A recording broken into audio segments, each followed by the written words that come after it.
তোমার মার সঙ্গে এখানে এসেছো জাতীয় প্রেস ক্লাবের সামনে ন্যায় বিচার পাওয়ার জন্য।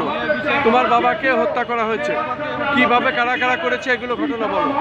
আমার বাবাকে 2021 সালে মানে একটু জমি নিয়ে গন্ডগোল ছিল বাবলু মিয়ার লগে, বাড়ি আসি হুমকি দিয়ে গেছে। আমার বাবা 7 দিনের মধ্যে অনেকবার মারামারি হয়েছে। হওয়ার পর আমার বাবা 7 দিন পর ছোড়া দিয়ে আমার বাবাকে জব করার জন্য আইসে আমার বাবা পাতার বাড়ি দিয়ে পারে গেছে, যা আমার নানার বাড়ি 7 দিন ছিল। তারপর আইয়া 2-3 রাত পর আইয়া আমার বাবাকে আবার জঙ্গলের মধ্যে নিচে মারি ফেলে গাড়িটা দিচ্ছে।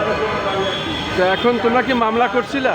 আমরা মামলা করছি, এসব সাইড মামলা আজকে আমগো মনের মতন না কইরা অন্য মতন কইরা হ্যাঁ মামলা খারিজ কইরা দিছে। উনি কে? এটা আমার মা। আপনি কিছু বলেন। আপনি কি চান? বিচার চান এখন? আপনার স্বামী হত্যার বিচার চান? এবং কারা কারা হত্যা করেছে নাম বলেন।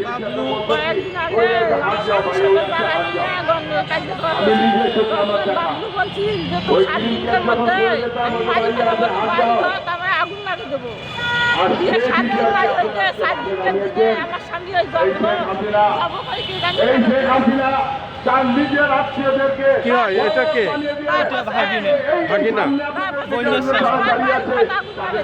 আপনার নাম কি? আমার নাম মবিয়া। আপনার স্বামীর নাম কি?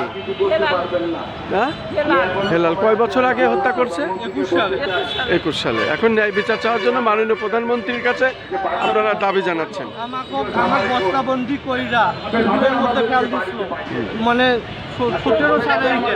তারপর আবার আমাকে আরও একবার মারপিট ধরছিল, রংপুর মেডিকেলের মধ্যে ভর্তি ছিলাম। আবার 2 মাস আগে আবার আমি অপারেশন করছি। আমার জমি নিয়ে আমার জমি লেখা নিচ্ছে, জোর করে আমি ছাড়া আমার হাতে ছাড়া আমার জমি লেখা নিচ্ছে। এখনো তোমাদের মারার হুমকি দেয়? এখন মারার হুমকি দেয় ভয়টা। আমি 6 বছর ধরে দেশে যাইনি। তুমি এখন মাননীয় প্রধানমন্ত্রীর কাছে ন্যায় বিচার চাচ্ছ? শুধু দর্শক দেখুন, তারা জাতীয় প্রেস ক্লাবের সামনে মানববন্ধন করছেন।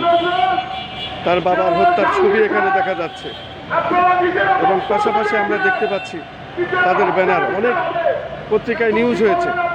তারপরও আসামিরা আসলে তারা ভয় দেখাচ্ছে, হুমকি দিচ্ছে এবং জীবনের নিরাপত্তাহীনতায় তারা ভুগছে। আমরা দেখতে পাচ্ছি তাদের অবস্থাটা, তাদের যে অবস্থাটা আসলে এটা সত্যি হৃদয় বিদারক। এখন তারা মাননীয় প্রধানমন্ত্রীর দৃষ্টি আকর্ষণ করেছেন এবং মাননীয় প্রধানমন্ত্রীর কাছে তারা ন্যায় বিচার চাচ্ছেন।